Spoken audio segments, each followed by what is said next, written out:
Most people think wealth is something you do. You work harder, you earn more, you make better decisions, you stay disciplined. And for a while that feels true, because effort does create movement. You see progress, you feel responsible, you feel in control. But here's the problem no one warns you about. Effort doesn't compound, it resets. Every morning, effort starts back at zero. That's why so many people feel like they're doing everything right. Saving when they can, investing when they remember, cutting back when things feel tight, yet nothing seems to stick. The moment life gets busy, the system collapses. Not because they're irresponsible, but because their financial life depends on constant attention. And attention is expensive. Think about how most money decisions actually happen. You decide whether to save after you get paid. You decide whether to invest after you see what's left. You decide whether to spend less after you're already tired. That order matters. Because by the time a decision reaches you, friction has already won. This is where the idea of set it and forget it gets misunderstood. People hear automation and assume laziness.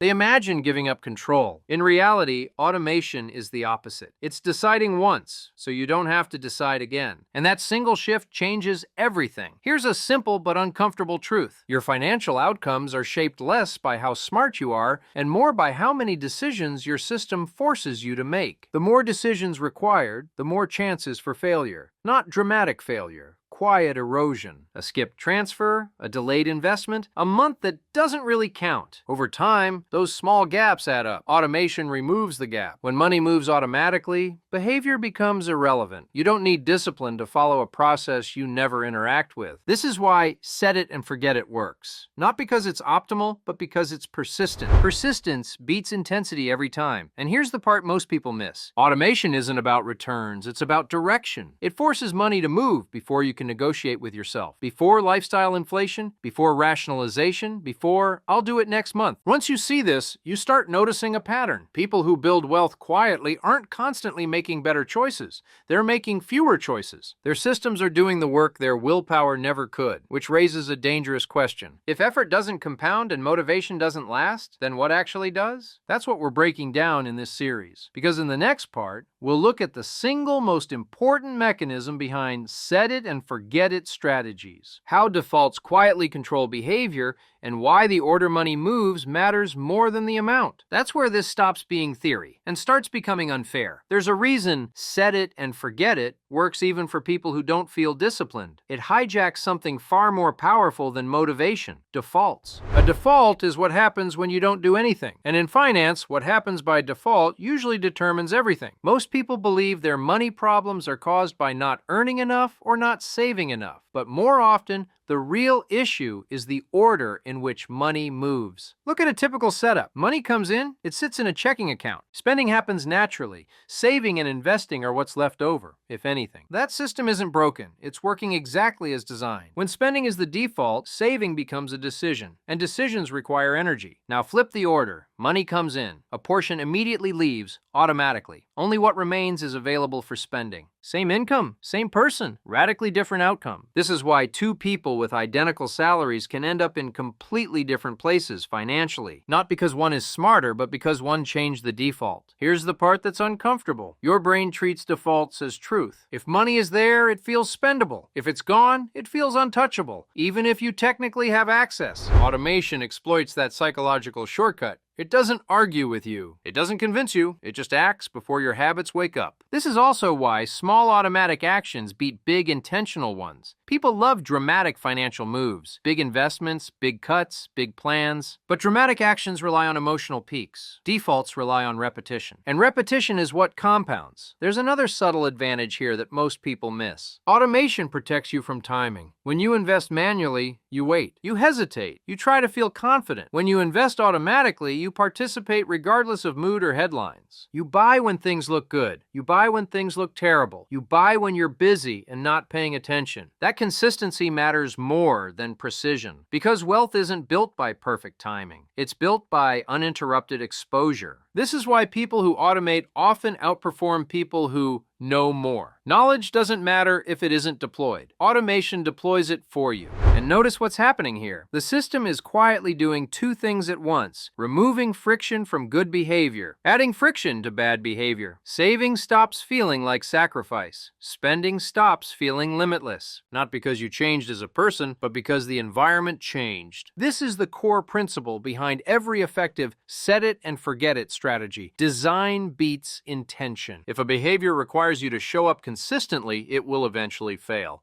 If a behavior happens without you, it will eventually win. Which leads to a critical realization. Automation alone isn't enough, because where money goes after it leaves your account matters just as much as when it leaves. And that's where most people make their next mistake. In the next part, we'll break down what actually happens after money is automated, why leaving cash idle is a silent failure, and how directing money into the right destinations turns boring automation into real compounding. That's where the system starts working for you, instead of just around you. Here's where most set it and forget it advice quietly breaks. People automate saving and then let the money sit. They feel productive, they feel responsible, and over time they feel confused, because nothing really changes. Automation only answers when money moves. It doesn't answer where it goes. And that distinction is everything. Money that stays liquid stays negotiable. It waits, it tempts, it invites interference. That's why so many people end up raiding their own savings. Not because they're reckless, but because the money never stopped feeling temporary. This is the uncomfortable truth. Cash doesn't build wealth. It preserves optionality. And optionality is dangerous. The moment money feels reversible, your future self will find a reason to reverse it. An opportunity, an emergency, just this once. This is why the real power of automation only shows up when money moves into commitment. Commitment changes behavior automatically. Once money becomes an asset, three things happen without effort. First, spending friction increases. You can't casually spend money that's invested, locked, or liquid. The barrier protects you from impulse. Second, time enters the equation. Assets benefit from duration, not attention. They grow because they're left alone. Third, and most importantly, identity shifts. You stop seeing money as available and start seeing it as allocated. That shift alone eliminates more bad decisions than any budgeting system ever will. This is why people who build wealth rarely obsess over tracking expenses. They don't need to. Their money has already been removed from negotiation. Here's the mistake most people make at this point. They think assets means something complicated. Stocks, real estate, businesses, complex strategies. That misses the point. An asset is anything that removes money from impulse, benefits from time, increases future capacity without repeated effort. Investments can be assets. Skills can be assets. Systems can be assets. What matters isn't sophistication, it's irreversibility. The more effort it takes to undo a decision, the more powerful that decision becomes. This is why wealth often looks boring from the outside. Money quietly disappears from checking accounts. It quietly shows up somewhere else, and nothing dramatic happens until years later. Contrast that with how most people operate. They save for now. They invest when it feels right. They keep everything flexible. Flexibility feels smart, but flexibility kills compounding. Compounding needs stability. It needs money to stay put long enough for math to work. And this brings us to a critical realization. The goal isn't to maximize returns.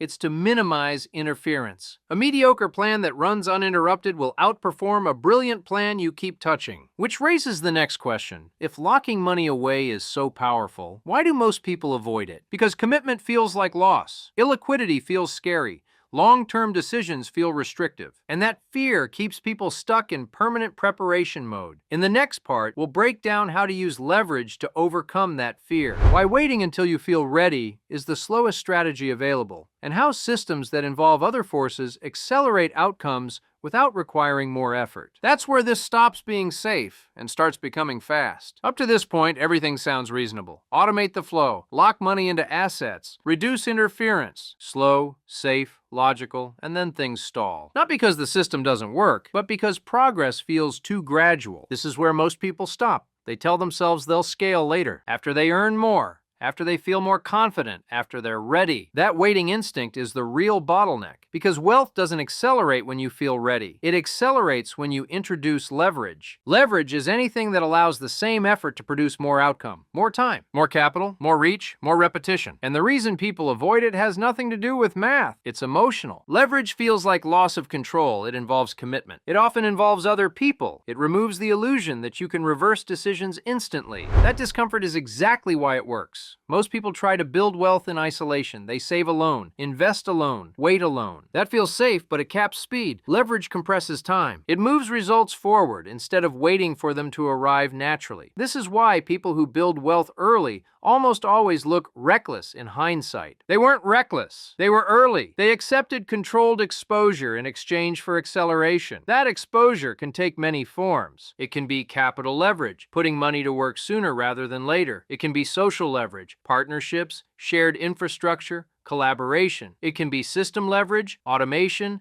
scalable outputs, repeated processes. What matters is not the type, it's the effect. Effort continues after you stop applying it. Now here's the critical distinction most people miss. Leverage is not about taking massive risks. It's about reducing delay. Delay is the most expensive cost in finance, and it's invisible. Waiting feels harmless, but time you don't participate in compounding is time you never get back. This is why people with similar intelligence and work ethic end up in radically different places. One person keeps everything optional. The other commits early. One preserves flexibility. The other preserves momentum. And momentum compounds faster than caution ever will. This doesn't mean copying extreme strategies or borrowing recklessly. It means recognizing that zero leverage is also a choice, and it's a very slow one. The safest path emotionally is often the weakest path mathematically.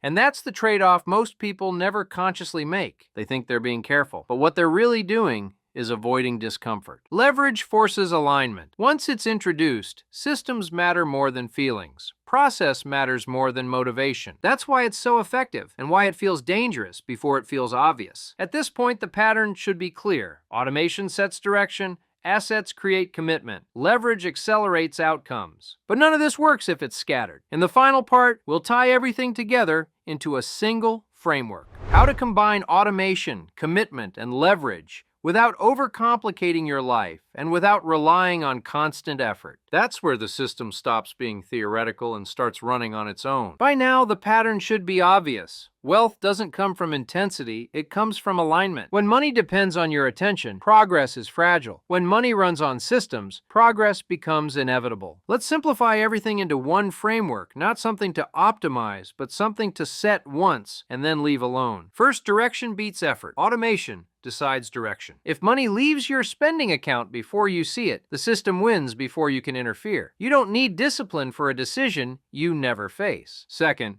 commitment beats flexibility. Money that stays reversible will eventually reverse. Assets work because they lock money away from impulse. They force patience. They let time enter the equation. This isn't about chasing the best returns. It's about creating permanence. Third, leverage beats waiting. Waiting feels safe, but delay is expensive. Leverage isn't about taking reckless risks. It's about reducing the time between action and outcome. Systems that keep working after you stop thinking will always outperform systems that require constant effort. Now here's the uncomfortable part. None of this feels impressive at the beginning. There's no rush, no visible win, no feedback loop. Day 1 looks identical to day 0. Week 1 feels pointless. Month 1 barely registers. That's where most people quit, not because it's hard, but because it feels useless. Your brain is wired for immediate rewards, not delayed compounding. But compounding doesn't announce itself. It whispers until it doesn't. By the time results become obvious, the work has already been done. This is why two people can put in similar effort and end up in completely different places. One keeps pushing, the other builds systems. Effort eventually runs out, systems don't. And that's the real advantage behind every overnight success story. Years of quiet,